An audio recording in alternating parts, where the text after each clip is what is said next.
Շնորհակալություն, հարց ուղղում եմ Հայաստանի Հանրապետության վարչապետ Նիկոլ Փաշինյանին, պարոն վարչապետ, վերջին շրջանում շատ է քննարկվում Հայաստանի կառավարություն եւ եկեղեցի հարաբերությունները եւ մասնավորապես այն թեմաները, որ այսօր հիմնականում քննարկվեցին այդ թվում ազգային ժողովի ամբիոնից եւ հասարակական տարբեր շրջանակներում այս հարցը բնականաբար մեծ քննարկումների առիթ է տվել եւ այս քննարկումների շրջանակներում ամենահաճախ հնչող հարցերից մեկը նա է, թե ինչու է կառավարությունը հենց այս բանին որոշել է հարցերը բարձրացնել, որովհետեւ կա տպավորություն, որ այս խնդիրները մեր հանրության շրջանակներում վաղուցվանից արդեն պարզ էին եւ հանրության լայն շրջանակներում արդեն տեղեկացված էին այն բոլոր խնդիրների մասին, մասնավորապես արատավոր խնդիրների մասին, որոնք կան մեր եկեղեցում։ Ես կխնդրեի այս հարցին անդրադառնալ։ Շնորհակալություն։ Հարցին կպատասխանի Հայաստանի Հանրապետության վարչապետ Նիկոլ Փաշինյանը, համեցեք պարոն վարչապետ։ Շնորհակալ եմ պարոն Աղաջանյան հարցի համար։ Այսօր իրականում լրագրողների հետ զրույցի ընթացքում նրանք նույնպես տվեցին այդ հարցը, թե ինչու հիմա, երբ այդ ամենը բոլորը գիտեին, ես ձեզ էլ պիտի խոստովանեմ, որ ես երկար ժամանակ առանձնապես լուրջ չեմ վերաբերվել այդ բոլոր լուրերին, ինչի մասին այսօր ասում եմ, որովհետև դե մտածել եմ մանավանդ այսօր մամուլում ինչի մասին ասես, ինչ ասես գրում են եւ ես չեմ մտածել, որ դա նման բան ընդհանրապես հնարավոր է, որքան էլ դա միամիտ հնչի եւ պիտի ասեմ նաեւ, որ իմ լրագրողական գործունեության ընթացքում էլ ես չգիտեմ ինչպես է դա պատահել, բայց ես այդ թեմաների հետ առնչվելու առիթ չեմ ունեցել, բայց ինձ համար մի բան է խոսակցությունը, մի բան է բամբասանքի ժանրին նմանվող ինչ-որ մի բան եւ բոլորովին ուրիշ բան է ապացուցելի փաստը։ Երբ որ իմ առաջ եղել է ապացուցելի փաստ, այսինքն ես արդեն չէի կարող համոզված չլինել այդ լուրերի ճշմարտացիության մեջ, որպես հայ առաքելական եկեղեցու հետևորդ, որպես մարդ, որ ունի հոգևոր կյանք, ինձ համար հարց էր, թե ինչպես պետք է ես վերաբերվեմ այս ամեն ինչին, եւ ինձ համար պարզ էր, որ ես այդ ամեն ինչին պետք է վերաբերվեմ համաձայն հայ առաքելական եկեղեցու ավանդի եւ կանոնների։ Եվ ընդ որում այսօր խոսում են նաեւ ընդդիմության ներկայացուցիչները, ասում են եկել են կուսության հարց են քննարկում։ Հարգելիներ, կուսության հարց չենք քննարկում։ Քննարկում ենք լեգիտիմության հարց։ Լեգիտիմության հարց, որովհետև 356 թվականին տեղի է ունեցել Աշտիշատի ժողովը, որը մեր եկեղեցու համար սահմանել է կուսակրոնության դաս, որը պետք է պահի եկեղեցու ավանդը եւ պետք է ղեկավարի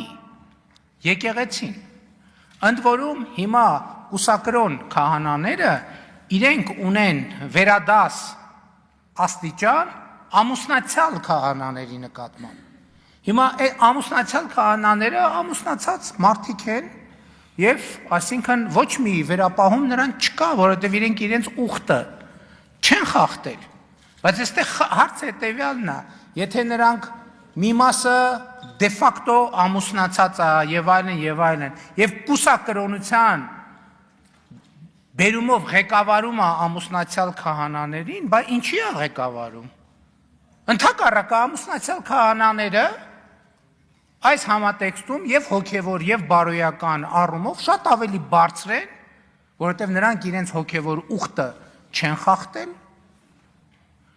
քան նրանք, ովքեր իրենց հոգեվոր ուխտը խախտել են։ Ընդ որում ես էլ եմ ասում, ես հիմա ինչ գրում եմ եւ ասում եմ, ես այն երկրորդ գիրքը չբերեցի, ես ամեն ինչը, ինչ նախադասություն ասում եմ, հիմնավորում եմ հայ առաքելական եկեղեցու կանոններով։ Հիմա իմ ձեռքի տակ է, օրինակ, 2020 թվականի հրատարակության Մայր Աթոռ Սուրբ Էջմիածնի հրատարակության համաբարբար կանոնագիր հայոց կոչվող կանոնների ժողովածու, որտեղ հստակ սահմանվում է, թե կուսության ուխտի զանցառման պարագայում ինչա տեղի ունենում։ Բանում կոչվում է կուսության ուխտ, այդ ամեն ինչ իրար հետ կոչվում է կուսակրոնություն։ Կուսության ուխտ, տենց է կոչվում։ Եվ հստակ սահմանված է, թե ինչա տեղի ունենում։ Ես ձեզ ընդ որում այն մյուս հայոց կանոնագրքում տասնյակ հոդվածներ կան, ես մի օրինակ վերեմ։ Ուրեմն կանոնագրքի կանոն անկյուրիա կոչվող ի կանոնը ասում է հետևյալը. նրանց մասին, որոնք չափահաս են դառնում եւ խոստանում են կուսությունը պահել եւ դրժում են խոստումը հոգեվորականների մասին, շնություն անելով այլևս կույս չեն կարող համարվել, այսինքն կույս չեն կարող համարվել, կուսակրոն չեն կարող համարվել, եպիսկոպոս չեն կարող համարվել, աբեղա չեն կարող համարվել, վարդապետ չեն կարող համարվել, կաթողիկոս չեն կարող համարվել, որովհետև այդ բոլոր պաշտոնների համար պարտադիր է կուսության կամ կուսակրոնության ուխտը։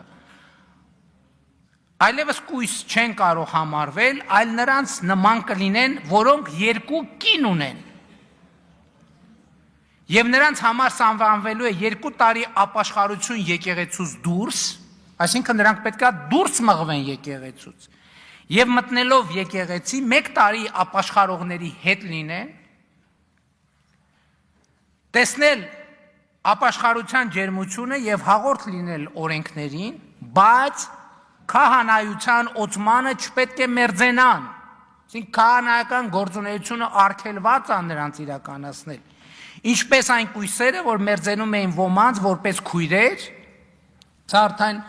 իգական սեռի կուսակրոնների մասին ասում, այդպիսիներին պետք է արգելենք, որ այլևս նման բան չլինի։ Այս կանոնը, որը հայ առաքելական եկեղեցու արդարադատության նախարարությունում գրանցված կանոնադրությամբ ունի իրավական, պարտադիր իրավական ուժ հոգևոր պաշտոնյաների համար, տեսեք ամենատ ես 4 տարի գիրք չեմ բերել, 2020 թվականի Մայրաթոր Սուրբ Էջմիածնի պաշտոնական հրատարակություն կանոնների պաշտոնական ժողովածու։ Այս ժողովածուն ասում է, որ օրինակ Կտրիչ Ներսիսյանը կաթողիկոս չի ինքը իրավունք չունի հաղորդակցվել մեր եկեղեցու սրբությունների հետ, ինքը եկեղեցից կանոնը ասում է եկեղեցուց դուրս պետք է մղվի եկեղեցուց, եւ ինքը իրավունք չունի, եւ նրա կողմից սրբություններին դիպչելը անգամ սրբապղծություն է, այստեղ ընդդիմությունը մի ուրիշ բաներ էր ասում, կներեք շատ չեն, ասում է եկել են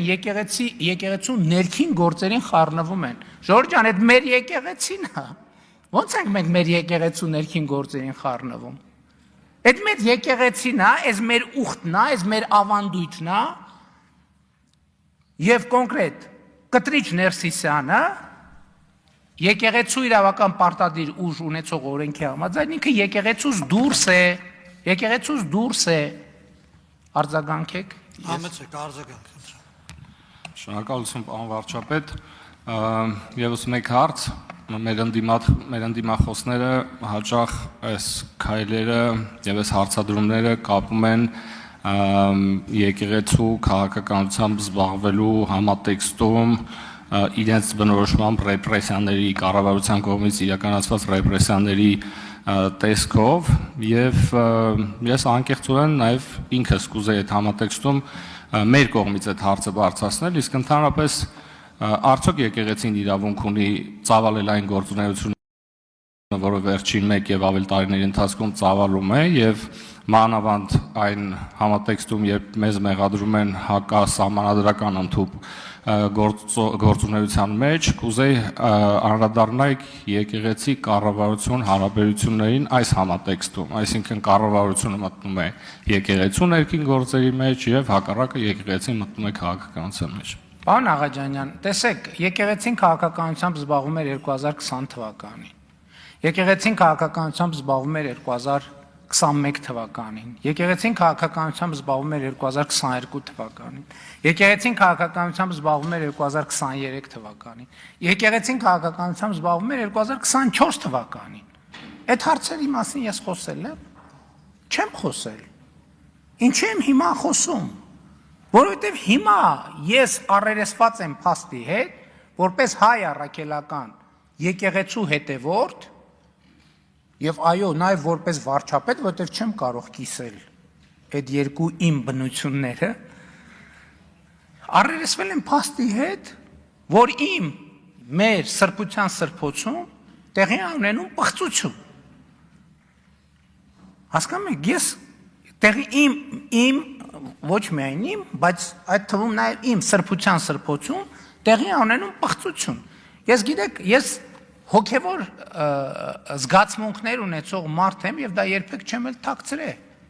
Ես ասենք Սուրբ Զատիկը եւ Սուրբ Ծնունդը ուղերձով եմ հանդես գալիս եւ սաղմոս եմ արտասանում։ Ես երբեք իմ հոգևոր զգացումները չեմ թաքցրել։ Եվ ես հիմա առերեսված եմ այս փաստի հետ։ Ես մի կողմից մեր եկեղեցին, մեր սրբության սրբոցը, մյուս կողմից իմ ու Աստծո հարաբերությունները։ Չեմ կարող այս փաստը ուղղակի նայեմ, ասեմ, վայ, դիտորդ եմ ես չեմ կարող դիտորդ լինել, որովհետև մեր, այդ թվում նաև իմ սրբության սրբոցը գտնվում է պղծություն իրականացնող կուսակրոնության ուխտագիրը խախտած, ընդ որում կուսակրոն քահանաները բոլորը առանց բացառության, երբ որ կուսակրոնություն են ընդունում, իրանք մայրաթոռի խորանի առաջ ծնկաչոք տեքստ են արտասանում, երդվում են, որ չեն երդվում, որովհետև նոր կտակարանը ասում է մի երդվիր, ասում են, որ ուխտը ստանձնում են եւ խոստանում են, որ կուսակրոնության ուխտը ստանձնում են կամավոր եւ խոստանում են, որ կպահեն, հավատարիմ կմնան եւ կվարեն պարկեշտ կյանք եւ այլն եւ ստորագրում են այդ թուղթը։ Իրենք իրենց ստորագրած թուղթը խախտել են։ Ոնց կարանք մենք թույլ տանք, որ վեհարանում գտնվի մի մարդ, որը արհամարել է մայրաթոռ Սուրբ Էջմիածնի խորանի առաջ ծնկաչոք իր ստանձնած ուխտը, ոնց կարանք մենք դա հանդուրժենք։ Եվ ոչ միայն նա, ես համաձայն չեմ հանդուրժել դա։ Եվ բոլոր եմ փորձը, թե սա ընդեմ սա հանուն եկեղեցու է, որովհետև մայրաթոռ Սուրբ Էջմիածինը պետք է ուխտադրուժ երթմնազանց պղծաբարո ներկայությունից ազատվի։ Շնորհակալ եմ, կներեք, որ երկարացրի։